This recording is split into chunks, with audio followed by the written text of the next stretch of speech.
tapi juga berdasarkan punya strategi komunikasi yang tepat. Jadi kalau anak komunikasi mau terus upgrade di skill digital termasuk AI, peluangnya tentu akan sangat menjanjikan. Justru di era digital sekarang, kemampuan komunikasi itu menjadi salah satu skill yang paling penting di dunia industri dan dunia kerja.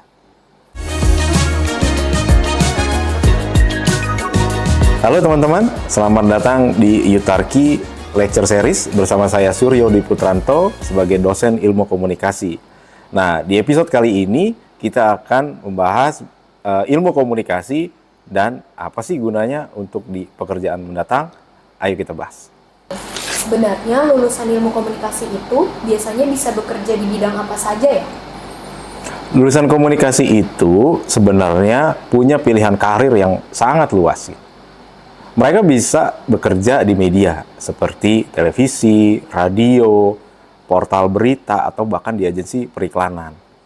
Nah, bisa juga masuk ke dunia PR atau public relation, digital marketing, social media management, content creator, advertising atau periklanan, sampai event organizer atau EO.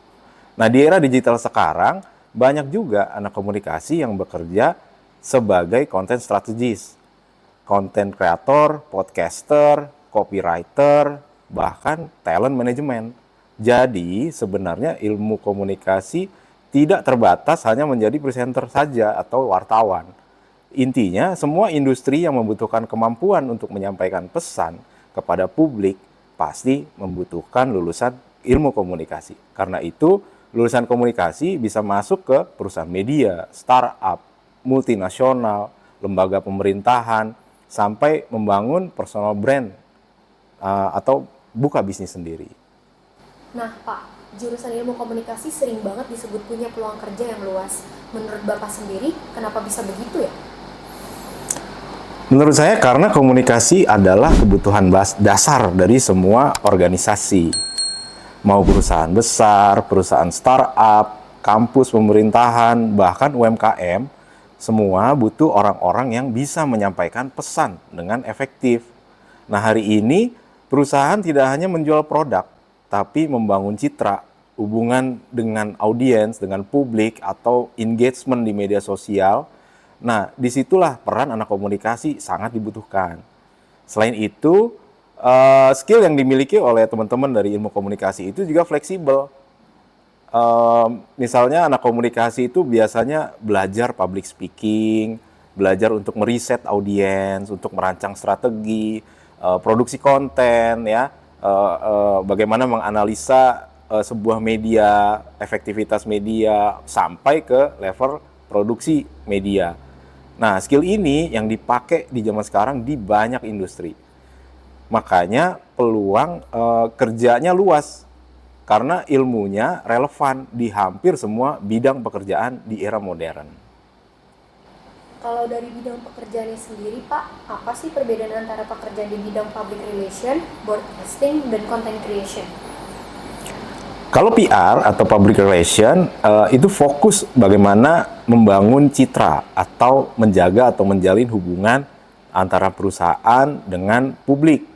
Misalnya manajemen media, mengurus media, membuat press release, lalu menangani krisis komunikasi atau menjaga reputasi brand.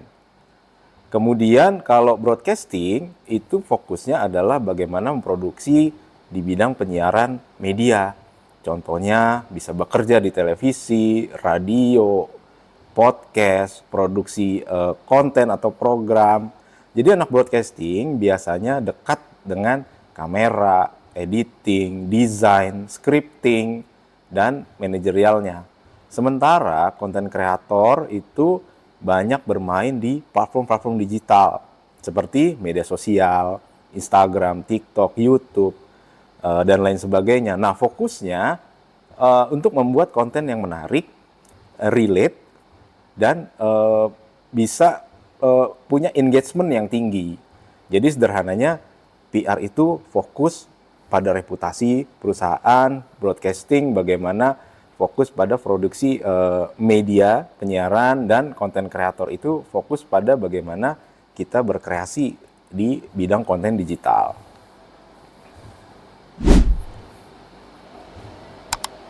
Kemudian Pak, skill apa yang saat ini paling banyak dicari perusahaan dari lulusan ilmu komunikasi? Yang paling dicari sebenarnya bukan hanya kemampuan berbicara dari anak komunikasi ya, tapi kemampuan menyampaikan pesan dengan tepat. Perusahaan itu mencari orang-orang yang berpikir kreatif. Dia harus bisa memahami audiens, mampu bekerja dalam tim, dan juga menjadi figur yang bisa memberi problem solving. Selain itu, skill digital itu juga sangat penting. Misalnya kemampuan bikin konten, bikin desain, bikin video, mengelola medsos, ya, bikin script writing, hingga memahami sebuah analisa atau insight untuk media digital. Public speaking tetap penting, tapi kemampuan problem solving dan adaptasi juga sangat dicari. Karena dunia media dan komunikasinya itu cepat berubah. Jadi anak komunikasi yang hebat biasanya bukan cuma jago komunikasi, tapi juga kreatif, ya, dan selalu beradaptasi untuk menghadapi atau belajar hal-hal baru. Apakah lulusan ilmu komunikasi punya peluang yang sama untuk bekerja di perusahaan besar maupun startup, Pak? Sangat bisa. Bahkan kebutuhan lulusan komunikasi sekarang meningkat di dunia itu ya. Di perusahaan besar biasanya posisi komunikasi itu lebih terstruktur. Misalnya ada divisi Corcom atau Corporate Communication. Ada PR, Media Relation, Branding ya. Kerjanya lebih sistematis namun skalanya lebih besar. Kalau di startup biasanya komunikasi sering dituntut lebih fleksibel. Bisa ngurusin konten campaign digital, atau community management, bahkan ikut membangun identitas brand dari awal.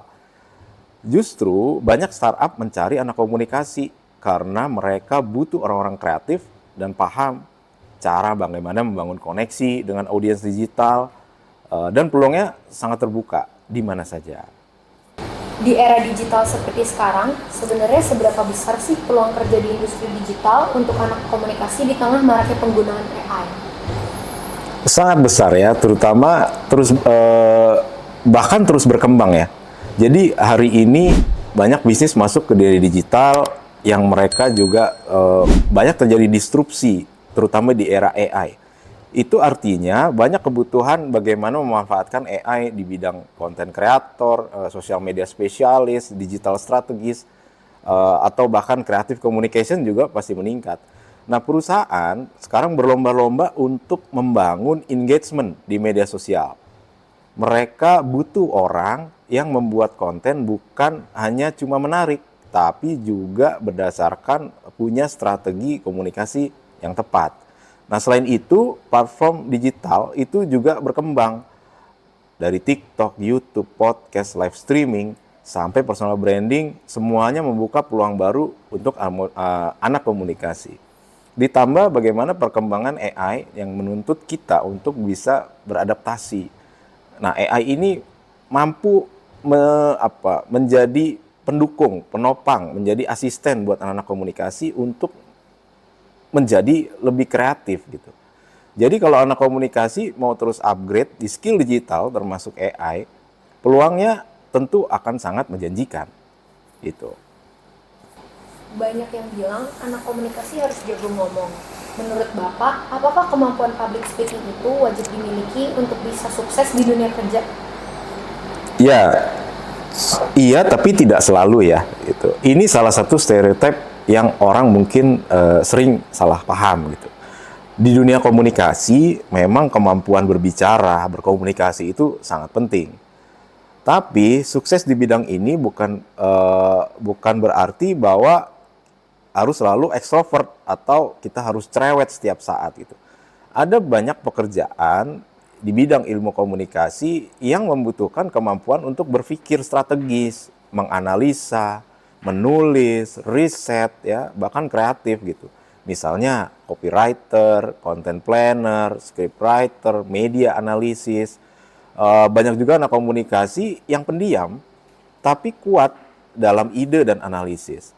Yang penting, kemampuan menyampaikan pesan dengan efektif, baik secara bicara, lewat bicara maupun tulisan, verbal dan nonverbal, lewat visual maupun media digital, itu yang juga penting.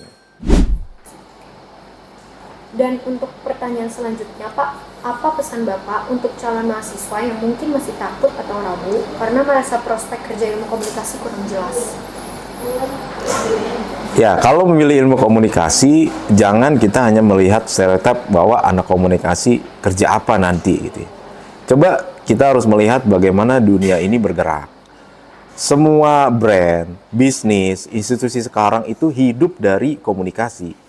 Yang menentukan masa depan bukan jurusannya, tapi bagaimana kita mengembangkan skill selama kita kuliah gitu.